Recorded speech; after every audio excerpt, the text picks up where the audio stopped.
الحمد للہ الذی نزل الفرقان نصلی و نسلم علی سید الانس والجان۔ قرآن حکیم کلاس کی گزشتہ 3 نشستوں میں جو آیات بیان کی گئی ہیں ان آیات میں حج کے متعلق ہدایات جاری کی گئی۔ سورۃ البقرہ کے اس مقام پر حج کے متعلق ان آیات کی تعداد 8 ہے، آیت نمبر 196 تا 203 تک۔ میں چاہتا ہوں اس موقع پر جب ہم نے ان 8 آیات کا ترجمہ اور تفسیر مکمل کر لیا ہے تو اگلی آیات کو بیان کرنے سے پہلے ان 8 آیات کا خلاصہ آپ کے سامنے ذکر کر دوں۔ ان 8 آیات میں سب سے پہلے تو اس بات کا حکم دیا گیا کہ جب حج یا عمرے کا احرام باندھ لو تو اس کو پوری شرائط کے ساتھ ادا کرو، اس کو ادھورا نہ چھوڑو۔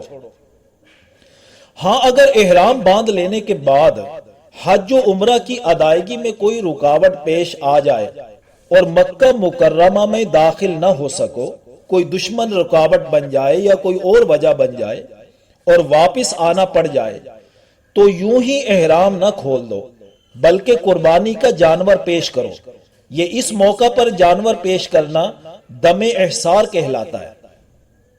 پھر دوسری بات یہ ہے کہ بیت اللہ تک پہنچنے میں اور حج یا عمرہ کی ادائیگی میں کوئی رکاوٹ تو نہیں ہے، لیکن حالت احرام میں کوئی تکلیف یا زخم ایسا پیش آ گیا کہ بال کٹوانے ناگزیر ہو گئے تو ایسی صورت میں بقدر ضرورت بال کٹوا لے اور اس کا فدیہ ان 3 چیزوں میں سے کوئی سا بھی ادا کر دے، خواہ 3 لگاتار روزے رکھ لے، خواہ 6 مساکین کو صدقہ کر دے، خواہ قربانی کا جانور دے دے۔ یہ اس موقع پر قربانی کا جانور دینا دم جنایت کہلاتا ہے۔ اور اگلی اہم بات ان 8 آیات میں یہ تھی کہ جو حدود حرم سے باہر کے لوگ ہیں، وہ جو دوسرے ممالک سے سفر کر کے حج کرنے آتے ہیں، ان کو یہ سہولت اور رعایت فراہم کی گئی کہ حج کے ساتھ عمرہ بھی ادا کر لیں، ایک ہی سفر سے حج و عمرہ کی ادائیگی کر لیں، اور ہاں بطور شکرانے کے ایک قربانی پیش کریں۔ اس مقصد کے لیے جانور ذبح کرنا، قربانی پیش کرنا، یہ دم شکر کہلاتا ہے۔ ہاں، اگر مالی حیثیت کمزور ہو، جانور ذبح نہ کر سکے تو 10 روزے اس طریقے سے رکھ لے کہ 3 روزے تو ایام حج میں 9 ذی الحجہ تک پورے کر لے اور باقی 7 روزوں کی ادائیگی حج کی ادائیگی سے فارغ ہو کر جہاں چاہے اور جب چاہے کر لے۔ ان 8 آیات میں حج و عمرہ کی برکات اور مقاصد حاصل کرنے کے لیے اور اس بہت بڑے اجتماع کو خوش اسلوبی سے پایہ تکمیل تک پہنچانے کے لیے بڑی اہم ہدایات جاری کی گئی۔ دیکھیے، دوران حج شہوت کی باتوں اور کاموں سے بالکل اجتناب کرو، اپنی بیوی سے ایسی باتیں مت کرو اور فسق و فجور کے کام بھی نہ کرو اور نہ ہی کسی سے لڑائی جھگڑا کرو۔ یعنی دربار الہی کی حاضری کے لیے آئے ہو تو پوری یکسوئی کے ساتھ اسی کی عبادت میں مصروف رہو۔ اچھا، ان آیات میں ایسے لوگوں کی بھی نشاندہی کر دی گئی جو لوگ حج و عمرہ تو ادا کرتے رہتے ہیں لیکن ان کے دل محبت الہی سے سرشار نہیں ہوتے اور نہ ہی وہ آخرت کا کوئی ڈر دل میں رکھتے ہیں، بلکہ حج و عمرہ کی ادائیگی کر کے اپنے فخر و تکبر اور سٹیٹس کا اظہار کرتے ہیں۔ جیسے قریشی عرب کی بات ہو چکی آیات میں تفصیل کے ساتھ کہ اپنی امتیازی حیثیت سٹیٹس کا اظہار وہ 2 طرح سے کرتے تھے۔ ایک تو یہ کہ سب حجاج کرام کے ساتھ میدان عرفات میں نہیں جاتے تھے اور مزدلفہ میں ہی رک جاتے تھے کہ ہم بیت اللہ کے متولی ہیں، ہم حدود حرم سے باہر کیوں جائیں بھلا۔ اور دوسرا انداز ان کا اپنے سٹیٹس کے اظہار کا یہ ہوتا تھا کہ وہ افعال حج کے بعد مینا میں جمع ہوتے اور اپنے آباء و اجداد کے کارناموں پر مشتمل اشعار اور قصیدے خوب پڑھتے تھے۔ تو اس طرح کے لوگ جو بظاہر دینی کاموں میں مصروف نظر آتے ہیں ان کا مقصد اپنی امتیازی حیثیتوں سٹیٹس کا اظہار ہوتا ہے اور وہ دنیاوی حیثیتوں اور مال و دولت کے ہی طالب نظر آتے ہیں۔ لیکن ہاں سبھی لوگ تو ایک جیسے نہیں ہوتے نا، بعض دنیا اور آخرت کی بھلائیاں طلب کرتے ہیں اور جہنم کی آگ سے بھی ڈرتے رہتے ہیں۔ تو یہ تھا وہ خلاصہ جو میں نے ان 8 آیات کا آپ کے سامنے ذکر کیا، جو حج کے متعلق احکام پر مشتمل تھا۔ سورۃ البقرہ کی اگلی جو 4 آیات جو اب ہم نے سمجھنی ہے وہ ہیں آیت نمبر 204 تھا 207۔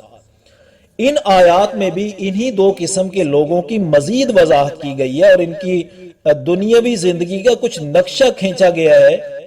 ایک تو وہ لوگ جو صرف دنیا کے طالب ہیں، ان کی دنیاوی زندگی کا نقشہ کیا ہے، اور وہ جو دنیا اور آخرت دونوں کی بھلائیوں کے طلبگار ہیں اور جہنم کی آگ سے ڈرتے رہتے ہیں اور اللہ کی خوشنودی کے طالب ہوتے ہیں، ان کی طرز زندگی کیا ہوتی ہے۔ دیکھیے آیت نمبر 204 کو پہلے، اس میں صرف دنیا کے طالب جو لوگ ہیں ان کا نقشہ کھینچا گیا ہے۔ وَمِنَ النَّاسِ مَن يُعْجِبُكَ قَوْلُهُ فِي الْحَيَاةِ الدُّنْيَا، اور لوگوں میں سے کوئی ایسا بھی ہے کہ دنیا کی زندگی میں اس کی گفتگو بڑی پسند آتی ہے، بڑی سلجھی ہوئی گفتگو، بڑی نپی تلی گفتگو کرتا نظر آتا ہے، کمال ہی کر دیتا ہے، بڑی پرحکمت کلام کرتا ہے، یوں لگتا ہے بڑا ہی مخلص وفادار اور جانثار ہے۔ ایسے لوگوں کی باتوں سے یوں ثابت ہوتا ہے کہ یہ لوگ بڑے ایماندار اور مخلص ہیں، لیکن اللہ جو یہاں بات ذکر کر رہے ہیں اس کا مقصد یہ ہے کہ ایسے لوگوں کا ظاہر بہت اچھا ہے اور باطن بہت برا ہے۔ وَيُشْهِدُ اللَّهَ عَلَى مَا فِي قَلْبِهِ، اور وہ اللہ کو گواہ بناتا ہے اس بات پر جو اس کے دل میں ہے، یعنی وہ اللہ کی قسمیں اٹھا اٹھا کر یقین دلاتا ہے کہ جو میں زبان سے کہہ رہا ہوں نا وہی کچھ میرے دل میں بھی ہے۔ وَهُوَ أَلَدُّ الْخِصَامِ، حالانکہ وہ سخت جھگڑالو ہے، یعنی گفتگو اور وضاحت میں وہ جیسا بھی دکھائی دے رہا ہے ایسا ہے نہیں، بلکہ اس کے بالکل برعکس ہے۔ وَإِذَا تَوَلَّى سَعَىٰ فِي الْأَرْضِ، اور جب وہ پیٹھ پھیر کر چل دیتا ہے تو زمین میں سعی، کوشش اور سٹرگل یہ کرتا ہے لِيُفْسِدَ فِيهَا وَيُهْلِكَ الْحَرْثَ وَالنَّسْلَ، تاکہ وہ اس زمین میں فساد مچائے اور کھیتی اور نسل کو برباد کر دے۔ یہ جو اس طرح کے لوگ ہوتے ہیں ان کو جب کوئی اقتدار ملتا ہے تو وہ لوگوں کی جانوں اور مالوں کو تباہ کرنے سے بھی گریز نہیں کرتے، اپنا مفاد چاہتے ہیں، ہمیں اپنا مفاد ملے، بس لوگوں کی جانیں تباہ کر دیں یا مال تباہ کر دیں، اس سے ان کو کوئی ڈر خوف نہیں ہوتا۔ ایسے لوگوں کے ہر دور میں لوگوں کی جانوں اور مالوں کو برباد کرنے کے طریقے بدلتے رہتے ہیں۔ آج کل یہ کام سود کے چنگل میں پھنسا کر اور بایولوجیکل وار کے ذریعے لوگوں کے مالوں اور جانوں کو برباد کیا جا رہا ہے۔ واللہ لا يحب الفساد، اور اللہ تعالیٰ فساد کو پسند نہیں کرتے۔ وَإِذَا قِيلَ لَهُ، اور جب اس سے کہا جاتا ہے کہ اتق اللہ، تو اللہ سے ڈر، اخذتہ العزت بالاسم، تو اس کی جھوٹی عزت اسے گناہ پر آمادہ کر دیتی ہے۔ یعنی جب ایسے شخص کو سمجھانے کی کوشش کی جاتی ہے تو اس کے اندر کا جو غرور و تکبر ہوتا ہے اور جھوٹی انا ہوتی ہے وہ اسے مزید گناہ کرنے پر آمادہ کرتی ہے، اور وہ بجائے پیچھے ہٹنے کے، توبہ کرنے کے، وہ اسی راستے میں آگے بڑھتا رہتا ہے۔ تو بڑھتا رہے، فَحَسْبُهُ جَهَنَّمْ، اللہ فرماتے ہیں پس اس کے لیے جہنم کافی ہے، وَلَبِئْسَ الْمِہَادُ، اور یقیناً وہ بری جگہ ہے۔ یعنی دنیا میں اس طرح کی زندگی گزارنے والے کا جو اخروی انجام ہے وہ جہنم کی آگ ہے۔ اب اگلی آیت میں ان کی زندگی کا نقشہ کھینچا جا رہا ہے جو آخرت کی بھلائیاں حاصل کرنا چاہتے ہیں۔ وہ دنیا میں کیسے زندگی گزارتے ہیں، دیکھیے آیت میں، وَمِنَ النَّاسِ مَن يَشْرِي نَفْسَهُ ابْتِغَاءَ مَرْضَاتِ اللَّهِ،